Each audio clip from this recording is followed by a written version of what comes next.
Please confirm that you can see the presentation. Hello. Yes, sir. Yes, sir. Okay, thank you. So we had our last class 1 week ago. Therefore, I shall briefly revise all the topics that we discussed in the class. The last pending topic, unfinished yet, was of the cylindrical coordinate system. So this is the layout of the cylindrical coordinate system, whose geometry I discussed in a fair bit of detail. So our task in this kind of a system was to first establish a set of relationships among the old set of coordinates, namely the XYZ Cartesian set of coordinates, and the new set of coordinates, namely the S phi Z cylindrical set of coordinates. So that was our first task. Then our second task was to establish a set of relations among the unit vectors of the Cartesian coordinates and the cylindrical coordinates. So here you have one formula, S cap in terms of X cap and Y cap, and similarly Z cap in terms of Z cap. The status of Z cap does not change, and likewise for phi cap. So that said, next task is for us to establish a set of relations among the magnitudes of the components of the Cartesian set of coordinates, that is AX, AY, AZ, and the magnitudes of the components of the cylindrical set, magnitude of the components of a vector expressed in terms of cylindrical coordinates. So you have AS, A phi, AZ in cylindrical coordinates, and the same vector in the Cartesian coordinate system would have AX, AY, and AZ as the scalar magnitudes of its three components. So that is one set of relation. Then this is the last point where we ended.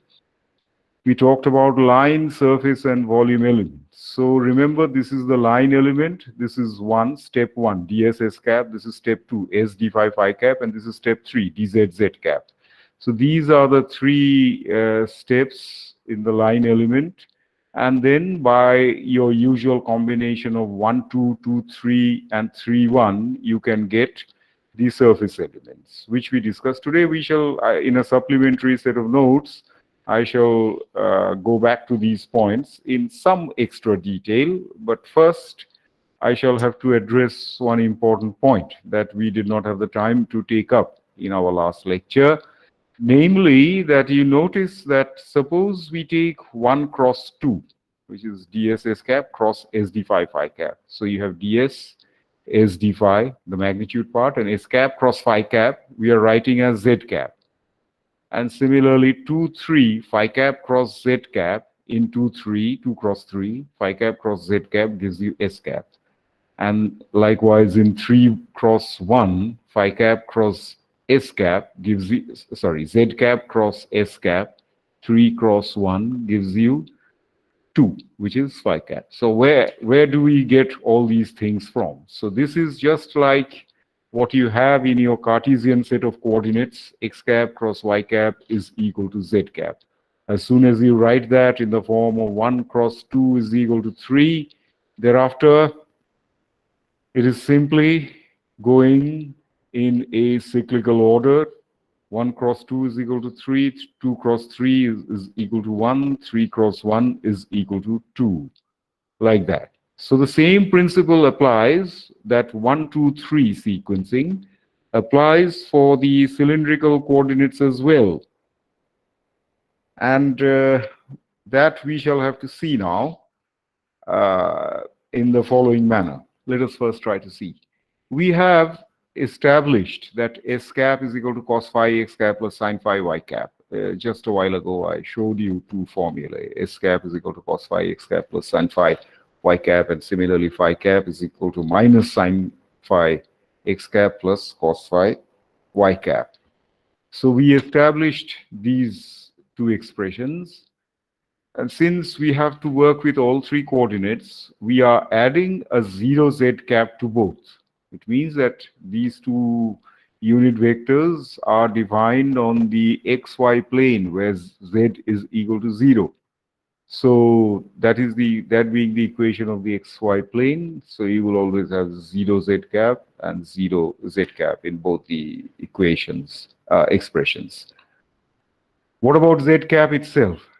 Z cap points away from the xy plane, therefore x and y do not contribute in the direction of z cap. So you will write, well, it's actually z cap is equal to z cap. This z cap is the unit vector from the cylindrical system, and this z cap is from the Cartesian system. They are the same.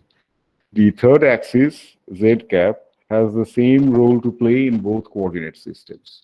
And for x and y, we put 0. Okay.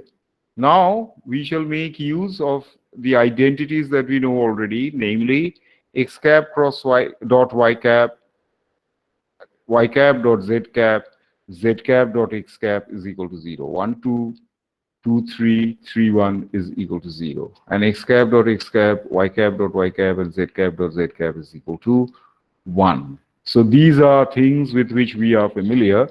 By the usual rules of the dot product of vector, x and y are two mutually perpendicular unit vectors, and so it is that there is also mutually perpendicular, is a perpendicular, z cap is also a perpendicular unit vector to both x cap and y cap. So by the rules of the dot product, which says that magnitude of first vector into magnitude of second vector into the cosine of the angle trapped between the two vectors is the dot product. So here the cosine of the angle trapped between the two unit vectors x cap and y cap and z cap among the three unit vectors is 90 degrees. Therefore, the final outcome will be 0. Okay, so what we shall do now is to establish the orthogonality of s cap, phi cap, and z cap. Orthogonality means that we shall have to show that s cap and phi cap are mutually perpendicular to each other, and the same thing holds for phi cap and z cap, and also z cap and s cap. Step by step, we shall go. So we take a dot product of these two unit vectors, s cap and phi cap. On the left-hand side, you have s cap dot phi cap. Now let us see. Cos phi x cap minus sin phi x cap with a dot product, x cap dot x cap will be equal to 1. So you'll just have cos phi minus sin phi. Of course, x cap dot y cap and x cap dot z cap will be 0. So you can see that. So basically, you just have to take the dot product of these two, the x components and the y components. So similarly, you shall take this, the y components will contribute sin phi cos phi. And of course, so minus sin phi cos phi, there's a minus sign here, and sin phi cos phi will be equal to 0. The z component has no role to play here anyway. So s cap dot phi cap is equal to 0, meaning s and phi are, s cap and phi cap are mutually perpendicular unit vectors.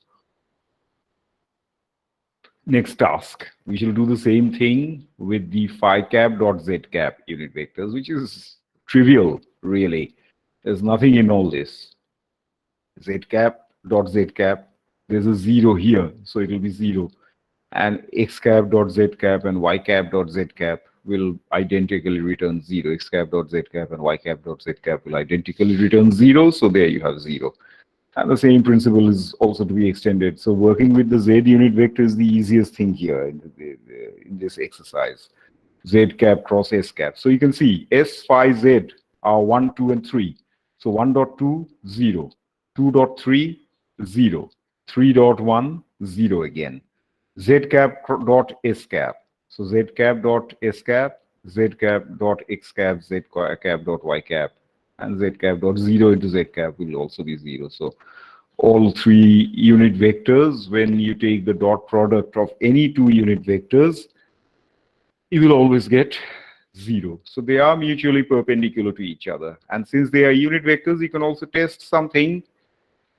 Just test that their scalar magnitude will be equal to 1. So s cap dotted with itself, phi cap dotted with itself, and z cap dotted with itself. What shall you get? S cap dot s cap dotting the unit vector s cap with itself what shall you get? Cos squared phi plus sine squared phi. Similarly, phi cap dot phi cap, you'll get minus sine phi whole squared, which is sine squared phi plus cos squared phi. So there you have the two things, and they are equal to 1. So the unit vectors have this property. Their scalar magnitude is equal to 1. Okay. So we have established that they are orthogonal. Next task is this last thing. S cap cross phi cap is Z cap. Phi cap cross Z cap is S cap. 1 cross 2 is equal to 3. 2 cross 3 is equal to 1. 3 cross 1 is equal to 2. So that is what we shall now show. We have these two unit vectors, S cap and phi cap. Okay. And we'll have to take the cross product of the two, S cap cross phi cap. S cap cross phi cap. So it's the usual thing. X, Y, Z unit vectors, cos phi, sin phi 0, minus sin phi, cos phi 0. These things are coming from this, cos phi, sin phi, minus sin phi, cos phi. So let's see now. You will have x cap into this minus this 0, y cap into this minus this, these two again 0, and you'll have z cap into cos squared phi minus of minus sin squared phi. Cos squared phi plus sin squared phi is equal to 1, so that is equal to z cap. S cap cross phi cap is equal to z cap. So 1 cross 2 is 3. Now 2 cross 3, phi cap cross z cap. X cap, y cap, z cap, as usual we write. Then phi is minus sin phi cos phi plus 0 z cap, so 0 here, and z cap is equal to just z cap. There's no x and y component in the z cap vector, unit vector. So let's see now what we get. X cap into cos phi minus 0. Okay, minus y cap into minus sin phi minus 0. Z cap into this minus this 0. So you just have x cap cos phi plus sin phi y cap. What is this thing? Cos phi x cap plus sin phi y cap. That is actually equal to s cap. We just seen that. S cap is equal to cos phi x cap plus sin phi y cap. So that is what we write here. And finally for z cross s, 0, 0, 1, s, just now we wrote cos x cap plus sin y phi y cap and 0. So let's see now, x cap will be 0 minus of sin phi minus y cap 0 minus of cos phi, z cap 0 to 0. So you will have minus sin phi x cap minus into minus plus cos phi y cap. And so minus sin phi x cap plus cos phi y cap, this thing plus cos phi y cap will be equal to phi cap. And so that is the final point. So as I've written over here, you can compare this thing with your Cartesian results. X cap cross y cap is equal to z cap. Y cap cross z cap is equal to x cap. Z cap cross x cap is equal to y cap. So I shall now take up a few extra details in a supplementary set of notes. Remember, these are the things that we shall have to do. I will just remember the flow, because soon after I have finished discussing these points in the supplementary discussion, I shall take up the spherical polar coordinate system, where the same principle shall apply. First, given one set of coordinates, how do you go to the other? Second, given one set of unit vectors, how do you go to the other set of unit vectors? Third, given a vector in one set of coordinates, how do you connect the magnitudes of the three components of a vector in one coordinate system with the magnitudes of the other three components of the same vector in the other coordinate system? All this AX, AS, A phi business. And then the line, surface, and volume elements, and then proving that the unit vectors are orthogonal, and the cross product of any two unit vectors will take you to the inner cyclical order. 1 cross 2, 2 cross 3, 3 cross 1 will always take you to the third unit vector. So those are the things that we have discussed. We shall now take it up in the look into some extra details in the supplementary set of notes. So let's just go to that. I'll stop the sharing here.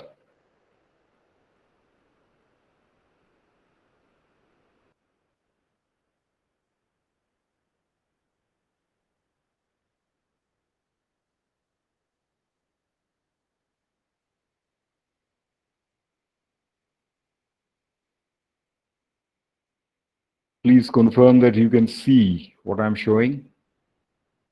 Hello? Yes, sir. Can you hear me clearly? Yes, sir. Okay. Yes, sir, we can do. Thank you. Thank you. Please mute your mics now. Thank you. Okay, just 2 or 3 pages to talk about here, very basic ideas in some extra detail.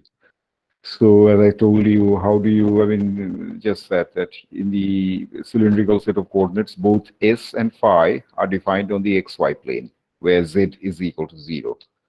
So you will never see z coming up in these s and phi relations. So as I said, if this angle is phi, this is s, then this thing will be, the x length will be s cos phi and the y length will be s sin phi.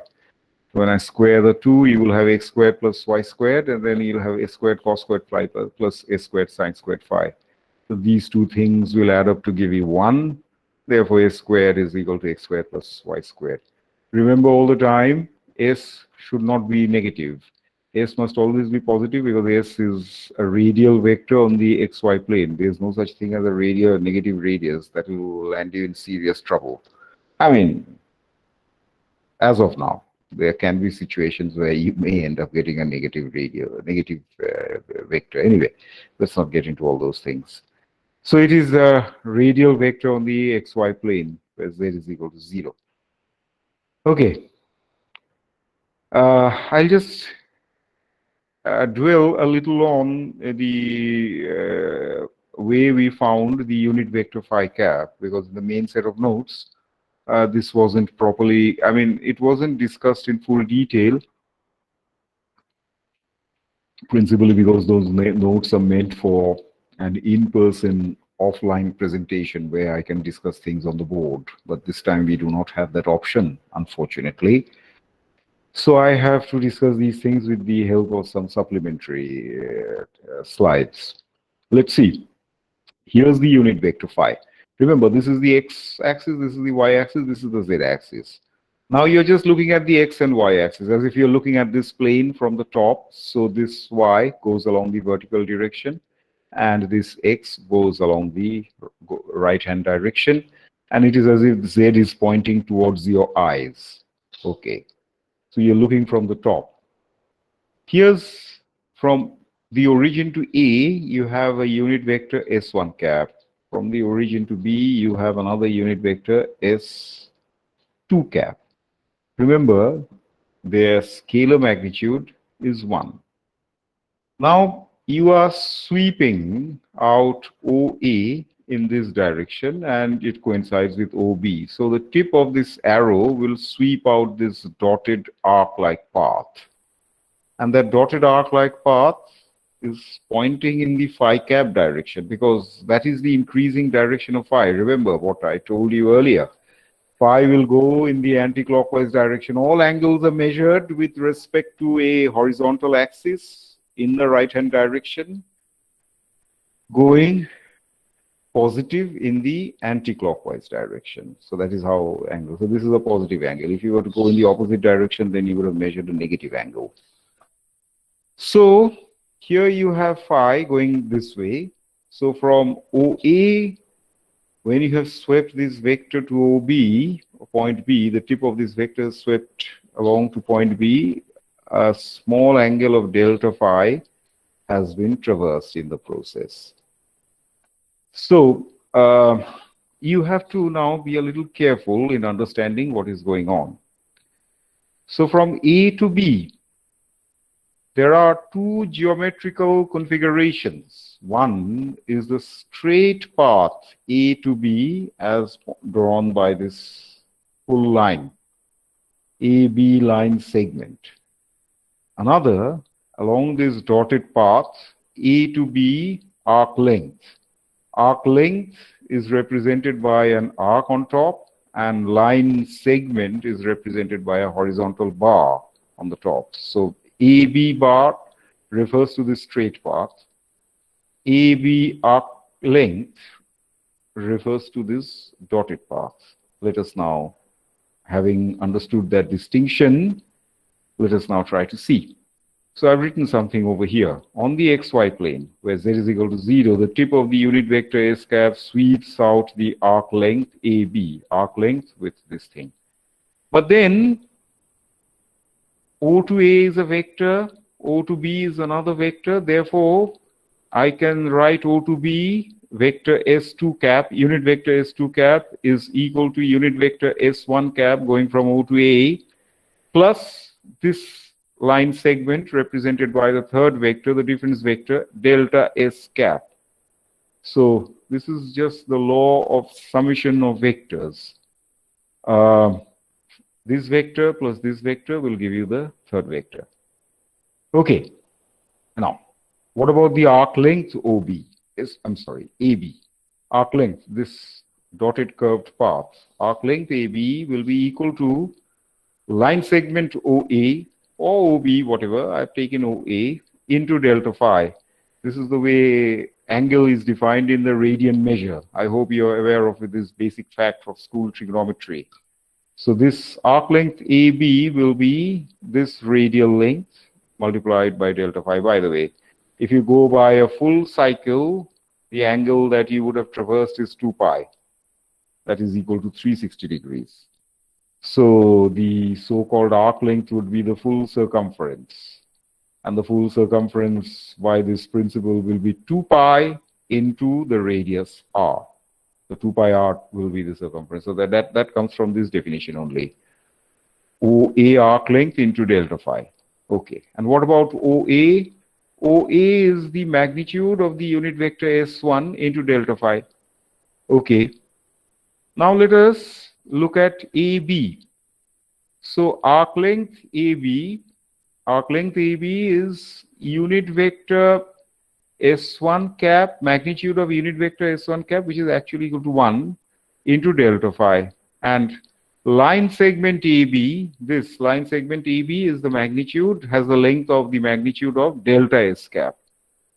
Now, it is clear from this diagram, it should be clear to you that the line segment has got a smaller length than the arc length AB. Line segment AB with a dash, is less than the arc length AB with a curve on top, curve length. Now comes the key point. But when delta phi goes to 0, you are talking about infinitesimal calculus. When delta phi goes to 0, A and B are getting close to each other. As they are getting close to each other, this line segment and this arc length are getting closer to each other in length. So when delta phi goes to 0, this implies that the arc length AB will tend towards the line segment AB. So when delta phi goes to 0, arc length AB will become equal to the line segment AB, which is delta S cap. That's the scalar magnitude. Therefore, delta S, this thing, the line segment and the arc length will get close to each other. And so that will give you delta S cap when in the limit of delta phi going to 0, delta S cap will be equal to S1 cap, delta phi cap. Why it is phi cap? Because delta S cap is in this direction. It is not exactly along the phi cap direction. Phi cap is tangential to the arc length, right? For instance, at this point, phi cap will be tangential and going that way, whereas the arc length is going this way. Similarly, at this point, the phi cap is tangential and going this way, whereas the arc length is heading that way.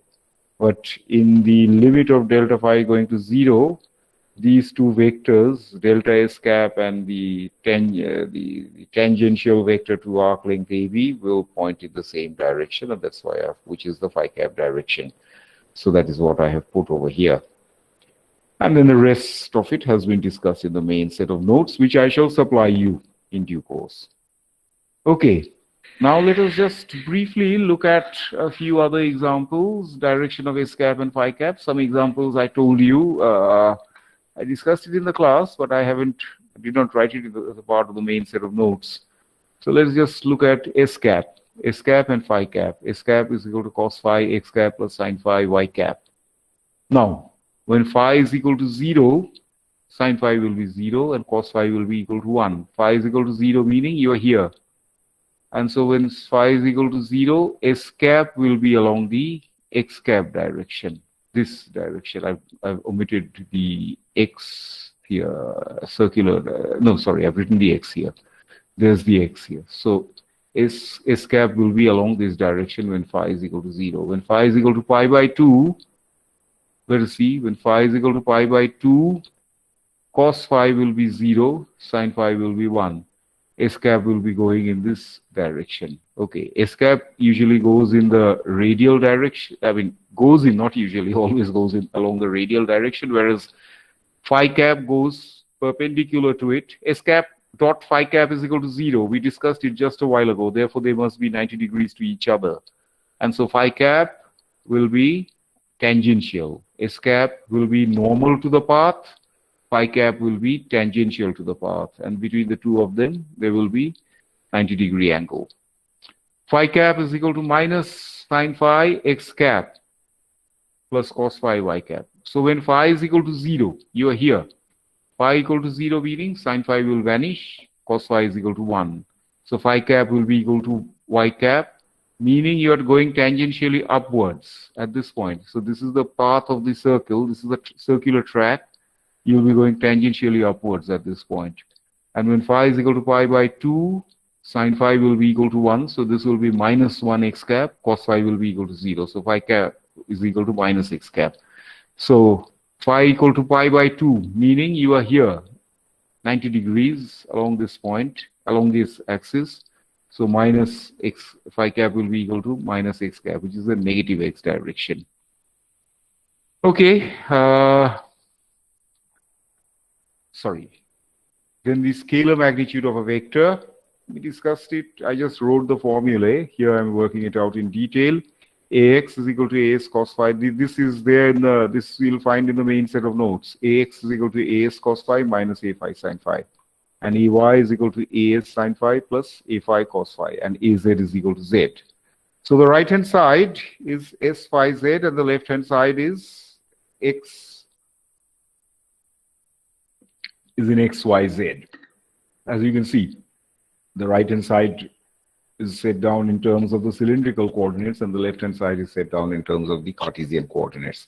So what we shall do is that we shall take the squares of every one of the three equations, this, and this. So let's see, ax squared is equal to a squared cos squared phi plus a phi squared sin squared phi minus 2as a phi cos phi sin phi.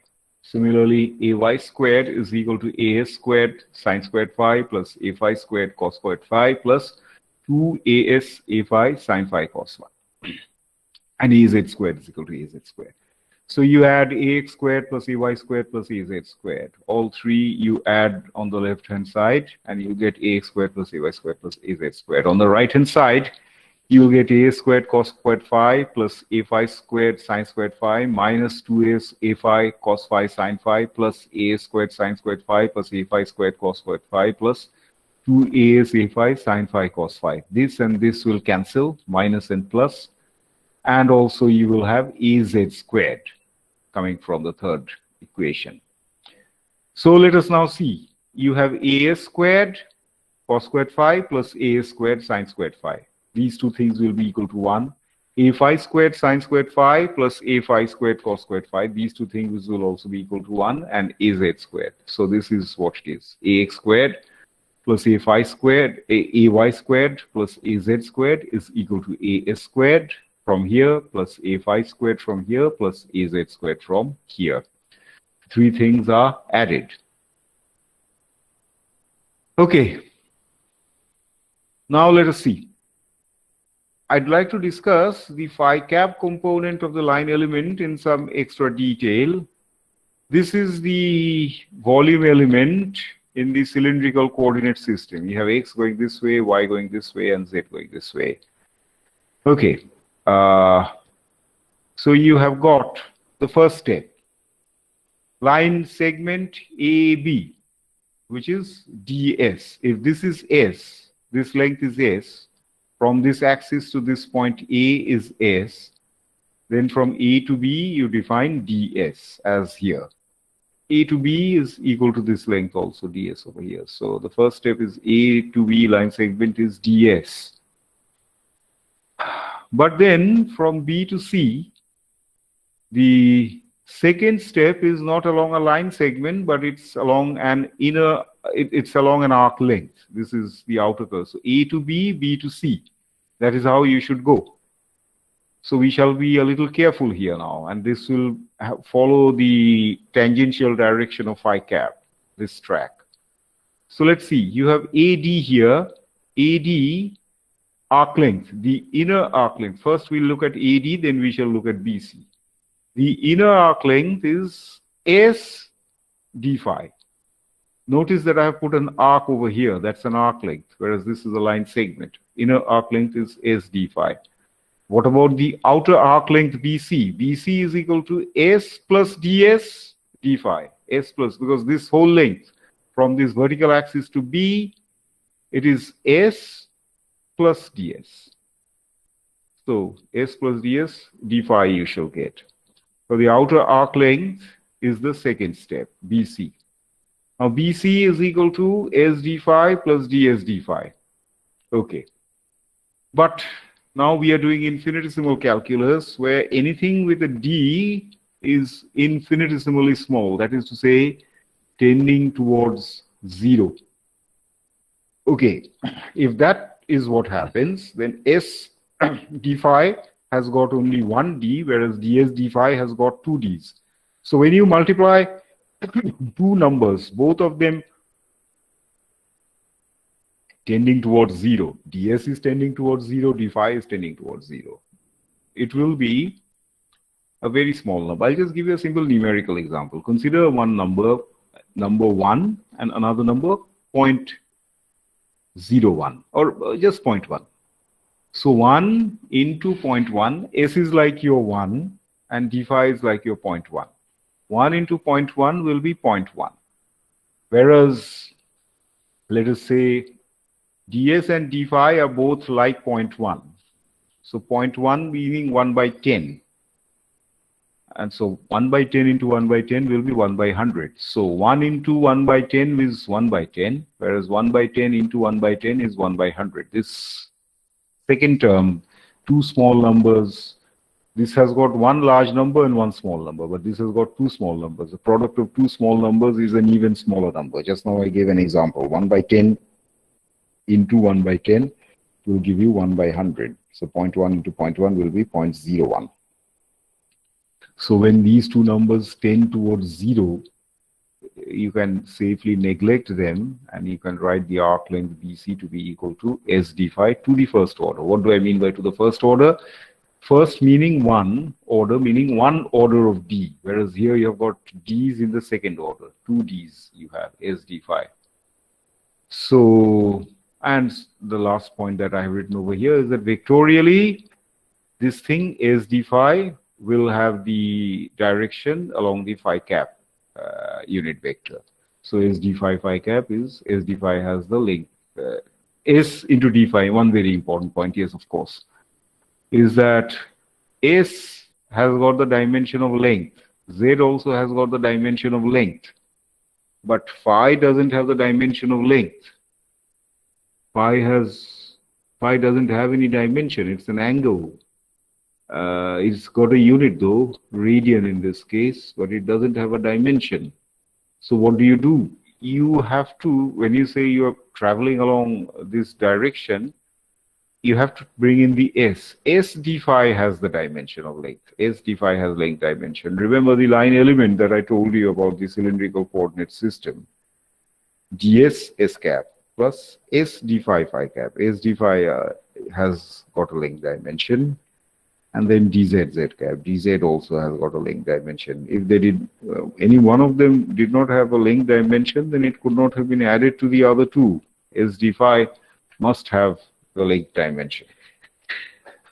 Last point, before I start discussing the spherical polar coordinate system, is to look at some results with which you are familiar.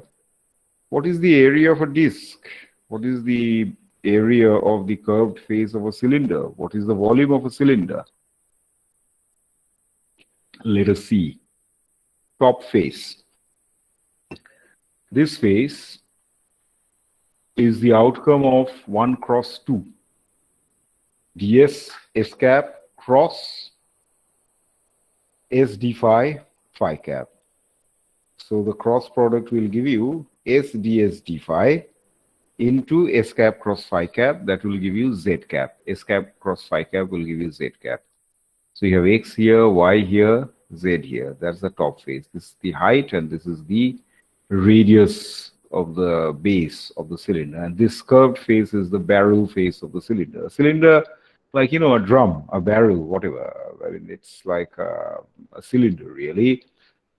Okay, so how do you find out the total area of the top face? You just have to, a small area element you have to integrate over that area element. And how will you do, since you have got 2 Ds, area must have 2 Ds. Line has got a single D. Area has 2 Ds. Volume has got 3 Ds. So let's see, what's the total area? SDS going from 0 to R, d phi over the full cycle going from 0 to 2 pi, what will you get? Let's see, SDS, when I take the integral of that, you will get S squared by 2 going from 0 to R. d phi going from 0 to 2 pi will give you 2 pi. So 2 and 2 will cancel and you'll have pi R squared Z cap. It's a disk face. What is the area of a circular disk? If the radius is applied to you, in this case capital R, pi R squared. And of course, we are talking about an area, it is Z cap. What is the area of this barrel that you have? Barrel face. Circumference of the circles, the circumference will give you 2 pi R. 2 pi R is the circumference that multiplied by the height h. That will give you 2 pi RH. Can you get it from the area element here? Yes, indeed you can. The barrel face has got, the outer barrel face has got S d phi dz. How are you getting this thing? It is 2 cross 3. 2 cross 3, I think I made a mistake. I'm sorry about this thing. This thing should be S cap. I'm terribly sorry about this thing. I'll correct it, of course. This thing should be S cap. S d phi dz, S cap. S d phi is 2, dz is 3. 2 cross 3 will give you the 1 unit vector, S cap. Okay. So the barrel curved face will give you S d phi dz S cap because it's going to come out right along the S direction. It's a very simple geometrical thing to understand. Anyway, my mistake, I'll correct it. So both Z cap here and Z cap here should be read as S cap. I'll correct it. Anyway, so the total area will be, value of S on this curved surface is equal to R. So S is equal to R. d phi going from 0 to 2 pi. dz going from 0 to capital H. So 2 pi into H into R into S cap. Here also you have to see this thing as S cap. So that when you put together, you will have 2 pi into H into R. That's the area of the barrel face. Z cap, Z cap, and Z cap should be S cap, S cap, and S cap. Okay, and finally the volume of a cylinder. How do you find the volume of a cylinder?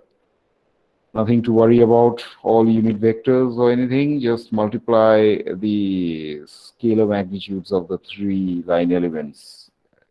ds, S d phi, dz. ds, S d phi, dz will give you S ds going from 0 to R, d phi going from 0 to 2 pi, dz going from 0 to H. This will be S squared by 2, this will be 2 pi, and this will be H. Cancellations will happen, you'll have pi R squared H. That's actually the volume of a cylinder. Area of the base disk, or the top disk, whatever you have, multiplied by the height of the cylinder, pi R squared into H. That is also a scalar function. Okay. So with this, I have finished the discussion of the supplementary set of notes for the cylindrical system. We have understood the cylindrical system. There are some errors which I shall correct, and I shall supply you the corrected notes in due course of time. So I shall stop the sharing of this thing, and I shall go back to the main set of notes. Uh, just please bear with me.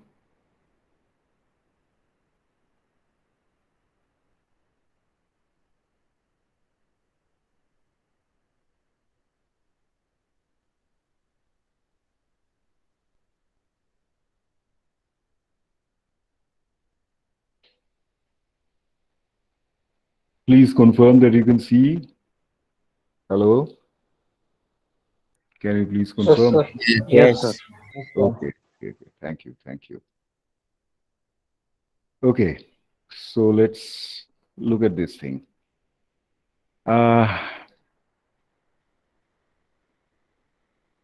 We start with a new coordinate system, the spherical polar system. First, let us revise our ideas or go back to our ideas of the Cartesian system and the cylindrical system. In the Cartesian system, you deal with three coordinates in terms of which you represent any point in three space. The coordinates of that point P are X, Y, and Z. Okay, so you've got 3 points in, sorry, a point in three-dimensional space whose coordinates are labeled with X, Y, and Z. Fine, that is very good. Next is that if I ask you, again, once again, when we discuss the cylindrical coordinate system, we had to refer to the XYZ system. So next thing that I will ask you is that, let's say, I mean, your ceiling fan or whatever, it's not working properly. You have to go to the ceiling fan close to the ceiling on a ladder and do your repair work. So how will you know where to position your ladder? If you were to go along, if you were to follow the Cartesian coordinates x, y, z, you will first, let's say this is one vertex of your room. This is one edge on the floor. This is another edge on the floor. The first edge is along the x direction, pointing towards you. The second edge is along the y direction, pointing to your right. And the third edge is along the z direction, pointing vertically upwards. Okay, so here you have got the x-axis, this is the y-axis, this is the z-axis. So if I were to ask you to go to close to the ceiling to repair your fan, you will first, in following the Cartesian coordinate system, you'll do so in 3 steps. How will you do? You will walk along the first edge, that is along the x direction. Then you will stop here. Then you will move parallel to the y-axis, that is along the y direction, which is represented by this dotted line. Then you will come to the bottom of the ceiling fan, the foot of the perpendicular, and then from this point you will rise vertically upwards to P. So first step, just Cartesian. For the time being, just think in terms of the Cartesian coordinates. First step, second step, and third step. In 3 steps, you will reach the coordinate, I mean the point P, the position P, in 3 steps. But then you say, no, I don't want to, I want to do a shortcut. The shortcut is in the cylindrical system. Instead of traveling along X and Y, what you did was, from the origin of coordinates, you headed straight out to the foot of the perpendicular below, dropped from the point P here. That is where you headed. But of course, so when we talked about the cylindrical set of coordinates, this was the S direction, S, as in Shimla or Surat. So S you took, but then you have to be careful. I mean, I just say you head out a length S from the origin, and I do not supply you any other information, any other point of information. Then you say, what do you mean? I can go in any direction. Ultimately, I could be anywhere on the circumference of a circle. You have to give me precise information. So I said, okay, fine. You make this azimuthal angle phi with respect to the x-axis, and then noting your bearing from the origin, keep maintaining an angle phi with the x-axis, you travel a certain distance s to the foot of the perpendicular. Okay, fine. So basically, this foot of the perpendicular being on the xy plane will always be any point on the xy plane, that is a plane where z is equal to 0, any point on the xy plane will be represented by two independent coordinates. Therefore, you must always need 2 points of information. However, I mean, so that you cannot avoid, whether you're working in the Cartesian coordinate system or the cylindrical coordinate system. And so in the cylindrical coordinate system, the 2 points of information are S and phi. And then you come over here, and then from here you rose by a vertical distance z, which is the same thing as you would have done in the XYZ coordinate system. That is why the status of z in the XYZ system and in the S5Z cylindrical system is the same. Z is the same in both coordinate systems. Now you are dealing with the polar coordinate system, spherical polar coordinate system. You say, well, I don't want to. So basically follow this point carefully. In the Cartesian coordinate system, it's a 3-step process. First step along the x direction, second step along the y direction, third step along the z direction. In the cylindrical S5Z system, it is a 2-step process. First step along the S vector, S direction, maintaining an azimuthal angle phi with the x-axis. And second step is a vertical rise from the foot of the perpendicular. So 2-step, this and this. Now you want to make an even shorter cut. You don't even want to travel along the ground. Like a bird, you take wings from the origin of coordinates and fly straight through space to the point P. It's a 1-step process to reach the point P. However, do not lose sight of something. Point P in the Cartesian coordinate system is given by the coordinates x, y, z. If you were to represent the point P in the cylindrical system, you would have used the coordinates s, phi, z. 3 coordinates must always be there. Even if you are traveling from the origin through space directly to the point P, you will still need information on 3 coordinates. What are they? R, theta, phi. Now, why theta and phi? Suppose I say that, your ceiling fan is, let's say, 5 meters from the vertex one corner of your room. The ceiling fan is suspended from the center of your ceiling, and it is 5 meters from any one vertex. I say that start from that vertex and fly out 5 meters. You will fly out 5 meters, but where will you go? You could go to the ceiling fan, but if you're blindfolded, if you're just blindly following only that in point of instruction, that move out 5 meters from the origin of coordinates.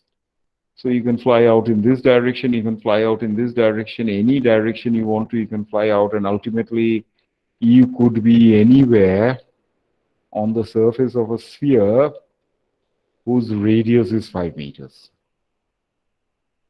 You really haven't reached the precise point. You really wouldn't be able to reach the precise point where you should be unless you have been supplied some extra points of information. And what are those extra points of information? They are the zenith angle theta and the azimuthal angle phi. Let us now see how you do that. So I said that from the origin of coordinates, you travel out 5 meters. Here's your ceiling fan suspended. Instead of doing that, you travel out, let's say, 5 meters upwards, and you bang your head against the ceiling. No, you have gone in the wrong direction. So then I say, no. Okay, I'm giving you some extra information.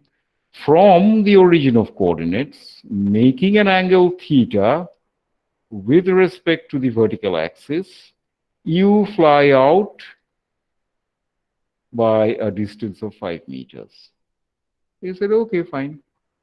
But then making that angle, you can go in once again in any direction anywhere. If this angle is fixed, you can still go in any direction, defining what will be the surface of a cone.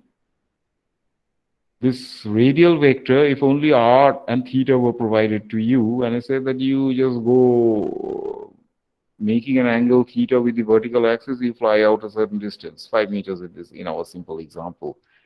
Yeah, okay, you'll just be traveling out 5 meters, making an angle theta, and you'll be going to, your end point could be anywhere on the rim of a cone. I hope you have the, I'll discuss this thing in a set of supplementary notes once again. You could be anywhere on the rim of a cone. Try to understand this thing geometrically. First, I ask you to fly out a distance r without giving you any other points of information. So you fly out merrily. Okay. And then you say that, okay, I mean, I could be anywhere on the surface of a sphere. So your uncertainty is on the surface of a sphere, and a surface is a two-dimensional object. Make a note of that fact. Your uncertainty will be anywhere, uncertainty of where you are could be anywhere on the surface of a sphere, and a surface is a two-dimensional geometrical configuration.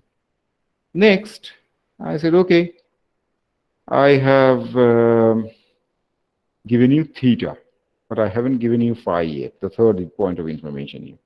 So basically then making an angle theta, you fly out by a length r.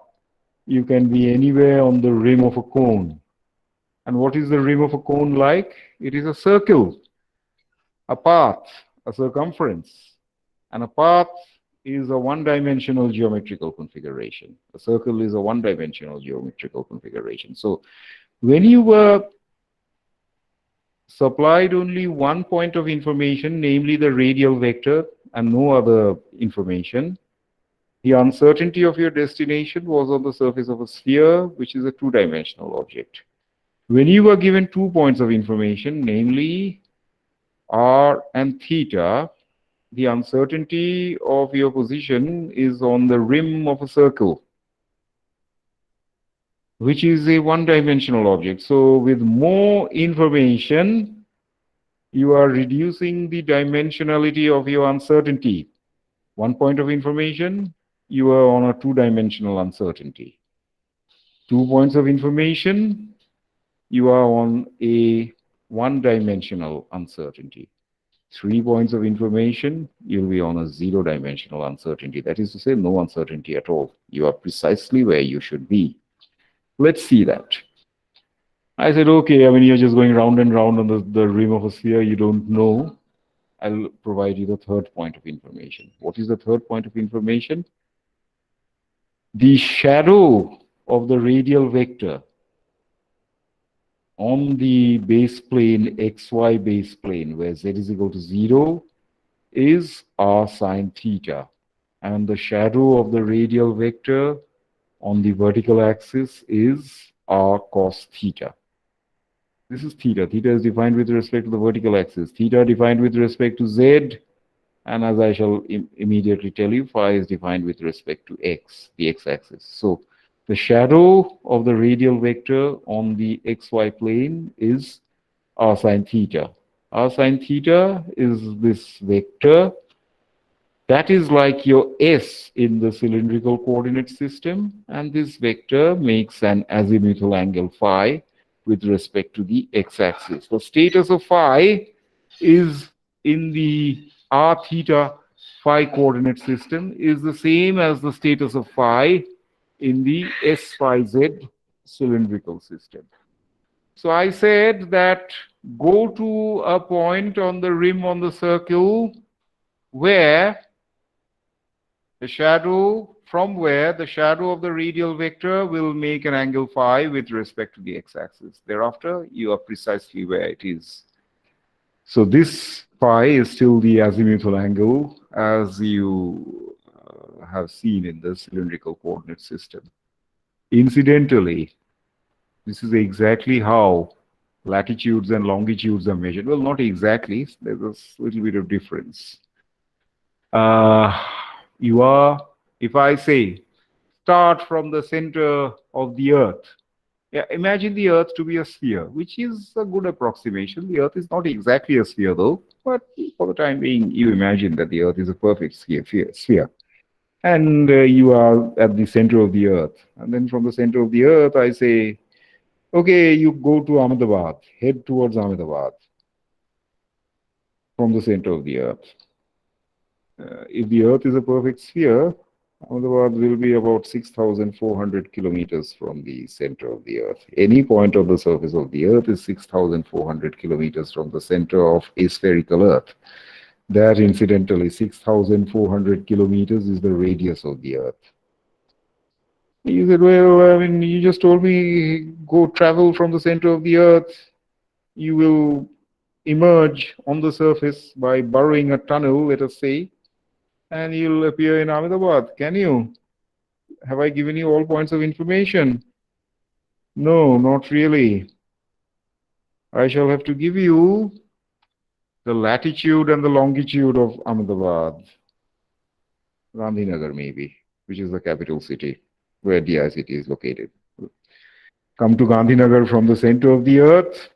Unless I give you the latitude and the longitude of Gandhinagar, you could be anywhere. You could end up in Beijing, burrowing a tunnel from the center of the Earth and get arrested, or any other place, or you emerge out of the South Pole or the Atlantic Ocean, wherever. I have to give you precise information. I supply you the coordinates of Gandhinagar. And what are the coordinates of Gandhinagar?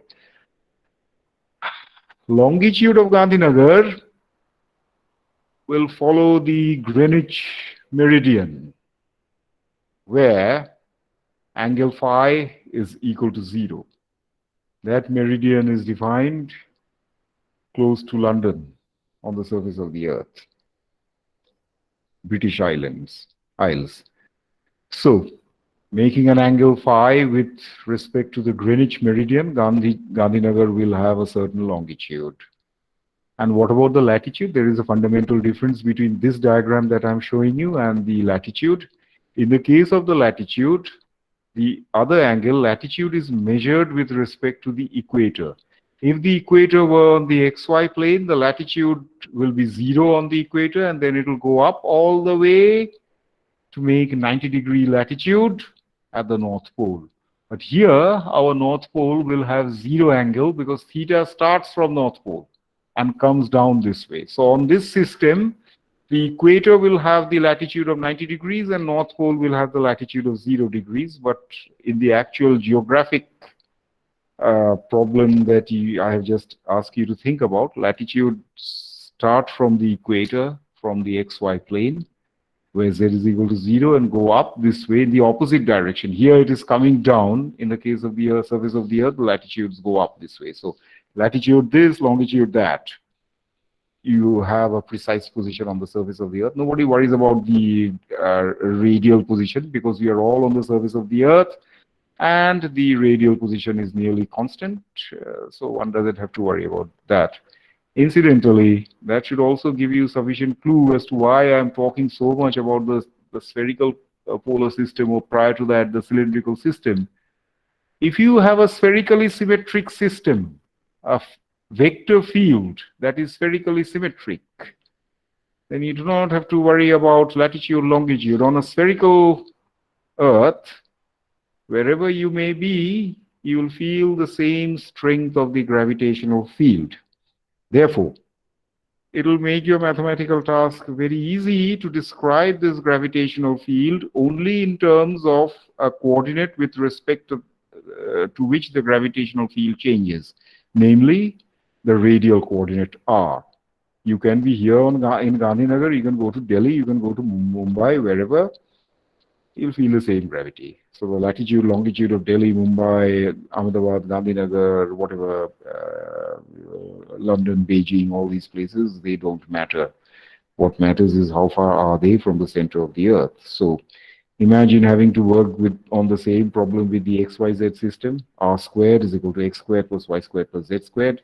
You'll always have to keep track of three coordinates all the time. But here, if you have chosen a coordinate system judiciously, then instead of worrying about three coordinates as in the XYZ coordinate system, you just have to worry about one coordinate, namely r. You don't have to worry about theta and phi. Anyway, I hope that I have motivated this point long enough and you have been able to appreciate the geometrical layout of the spherical polar coordinate system. Uh, I shall discuss this thing in some greater detail later in a supplementary sheet. But for the time being, we shall follow our usual algebraic flow, namely of connecting these three coordinates, x, y, z, which are our most familiar Cartesian coordinates, with the new set of coordinates, r, theta, phi. Let us see how we can do this. First, we write two vectors which are the same except that they are represented in terms of the two different coordinate systems. Vector A in terms of the xyz coordinates is ax x cap, ay y cap, az z cap, where ax, ay, and az in general can be functions of all the three coordinates. Similarly, in the new coordinate system, I write the same vector A as ar, r cap, plus a theta, theta cap, plus a phi, phi cap, where ar, a theta, and a phi in general can be functions of all the three coordinates r, theta, phi. Okay, let us now look at this diagram here. This is Z. This point is represented by X, Y, and Z. What is Z? Z is r cos theta. I hope you are clear on that point. Z is r cos theta. What is X? X is, first, in two steps you'll have to think. First, you cast the shadow of r on the xy plane, which is r sine theta. Then x will be r sine theta cos phi, and y will be r sine theta. I'm sorry, the x will be r sine theta cos phi, yes, and y will be r sine theta sine phi. So that is what it is. X is equal to r sine theta cos phi, and y is equal to r sine theta sine phi. Look at these three relations. The left-hand sides contain the new set of coordinates r theta phi. I'm sorry, I made a mistake again. The right-hand side in the three equations contain the new set of coordinates r theta phi. And the left-hand side, in all the three equations, the left-hand sides have the old set of familiar Cartesian coordinates x, y, z. What we shall do now is to simply square these three equations and add them up. It's a standard practice. X squared plus y squared plus z squared on the left-hand side. And on the right-hand side, it will be r squared sine squared theta cos squared phi plus r squared sine squared theta sine squared phi plus r squared cos squared phi. When you write these things, what shall you get? Let us see. R squared sine squared theta cos squared phi plus r squared sine squared theta sine squared phi. So when you add this and this, cos squared phi plus sine squared phi will give you 1, and you're simply left with r squared sine squared theta plus r squared cos squared theta. So when you add these two things again, sine squared theta plus cos squared theta is 1. So you'll just have r squared. So r squared is equal to x squared plus y squared plus z squared. Okay. Next, what about phi? Phi is simply the old thing. Tan of phi will be equal to y by x. Tan phi is equal to y by x. And now we shall have to write theta. Z is equal to r cos theta. Therefore, cos theta is equal to z by r. R is equal to square root of x squared plus y squared plus z squared square rooted over. Look at these three formulae. This one, on the right-hand side, you have the polar coordinates, the spherical polar coordinates, r theta phi on the right-hand side, x, y, z on the left-hand side. Here is the other way around, x, y, z, y, z, x, y, z, all on the right-hand sides, and r theta phi on the left-hand sides. So, given one set of coordinates, you should be able to find the other set quite easily, going by these relations. Okay, so we have established the first thing in our usual processing. First, you establish the interrelation among the two set of coordinate systems. Second thing to do is to write the unit vectors of the new coordinate systems, of the new coordinate system in terms of the unit vectors of the old coordinate system. Let's see now. Vector R is, I just told you, this is a direct flight from the origin to P. But that can be decomposed into three Cartesian steps. X, vector x plus vector y plus vector z. So vector R is equal to vector x plus vector y plus vector z. And that is what we write over here. Vector R is equal to vector x plus vector y plus vector z. And each of these vectors can be decomposed into its scalar magnitude times the unit vector. So vector x is equal to x cap, vector y is equal to y cap, and vector z is equal to z cap. But then vector R can also be written as its own magnitude times its own unit vector. Therefore, R cap is equal to vector R divided by scalar R. Okay, but what is vector R? Vector R is x cap plus y cap plus z cap. Therefore, x cap plus y cap plus z cap divided by the magnitude of vector R, this. But what is x by R? What is y by R? And what is z by R? We have just discussed. X by R is sine theta cos phi. Y by R is sine theta sine phi. And z by R is equal to cos theta. So that is what it is. R cap is equal to sine theta cos phi, x cap plus sine theta sine phi, y cap, cos theta, z cap. You can immediately see that while in the Cartesian coordinate system, the unit vectors x cap, y cap, and z cap are frozen in space in all the three directions. The unit vector r cap is not frozen in space. It can vary. Let us see how. Take a simple example. Cos theta is equal to 0, meaning this thing has collapsed on the z-axis. You don't have to worry about phi any longer, because if cos theta is equal to 0, sine theta will be equal to 0. So x cap and y cap have no further business, regardless of the value of phi. Phi can be anything, but sine theta has become 0. So any value of phi doesn't matter.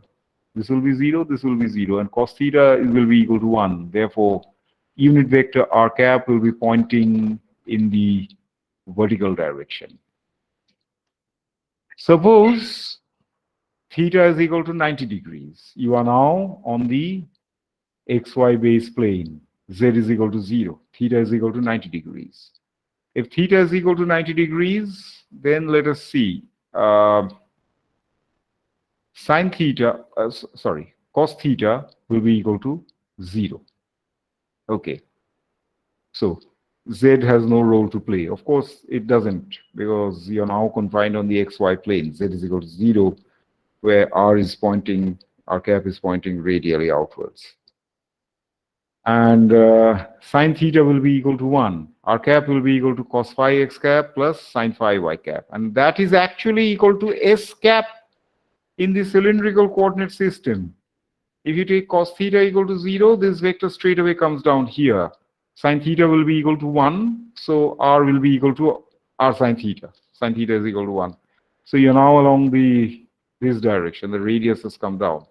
Therefore, the vector r confined to the z equal to 0 plane, the xy plane, will just behave like s cap in the cylindrical coordinate system. Of course, thereafter you can test for various values of the direction. If phi is equal to 0, it will go in the x direction. If phi is equal to 90 degrees, it will go in the y direction. For theta equal to 90 degrees, that is. So you can see r cap is no longer a fixed unit vector in space, although x cap, y cap, and z cap are. Now we shall look at theta cap. What about theta cap and what about phi cap? Let us go back to our main diagram. If you sweep back the vector r on the z-axis and start from there, theta will be equal to 0 at that point. At that moment, theta is equal to 0. Thereafter, you're pulling this stick or rod down. The rod is pivoted at the origin O, and you're pulling this down. So the tip of this rod will be sweeping an arc. By the way, on the surface of the Earth, that arc defines a longitude. It will be sweeping that arc as you go down. Well, actually, yes, that arc defines the longitude as you're coming down. Okay, the direction of theta will be positive from outwards, positive from the z-axis. So positive going this way from the z-axis. So it is going down this way. As it is going down this way, the direction of theta will be tangential to this curved arc. So that is theta cap. So this is what you have. So theta cap is tangential to this arc that you have, the line of longitude, if you like, and we shall use that idea to find the direction of the unit vector theta cap. How does the unit vector theta cap depend? So let's see. This is our diagram, a bit cleaned up now. This is the z-axis, this is the x-axis, and this is the y-axis. Okay, so there you have R2 cap unit vector. You start with R1 cap unit vector O to A, and this is being swept down this way. It has gone to this position, R2 cap. And in the process, you have defined a little differential of the angle theta, delta theta. This is the line segment AB, delta R. Okay. R2 unit vector OB is equal to OA plus AB. Again, the law of vectors. R1 cap plus delta R cap. Okay, and theta is going that way. What is delta R cap? This line segment will be nearly be equal to the arc length. We just discussed it in the case of cylindrical coordinate system. This line segment will be nearly equal to the arc length. And so there you will have that arc length will be equal to the radial vector multiplied by delta theta. And then since it is going down this way, for delta theta becoming infinitesimally small, delta theta going to 0 nearly, the arc length will be equal to delta R cap, R1 cap magnitude, delta theta, theta cap. Okay, but the magnitude of R1 cap is equal to 1, therefore delta R cap is equal to delta theta. This will be equal to 1, delta theta into theta cap. So theta cap will be equal to delta R cap by delta theta. Okay, now we have to be a little careful. We'll have to take a derivative when delta theta goes to 0, tends to 0. But R cap depends both on theta and phi, which means that we shall be a little careful and take a partial derivative. What derivative are we taking? Because R cap varies with respect to both theta and phi. So we shall take a partial derivative with respect to theta. So delta R cap, delta theta.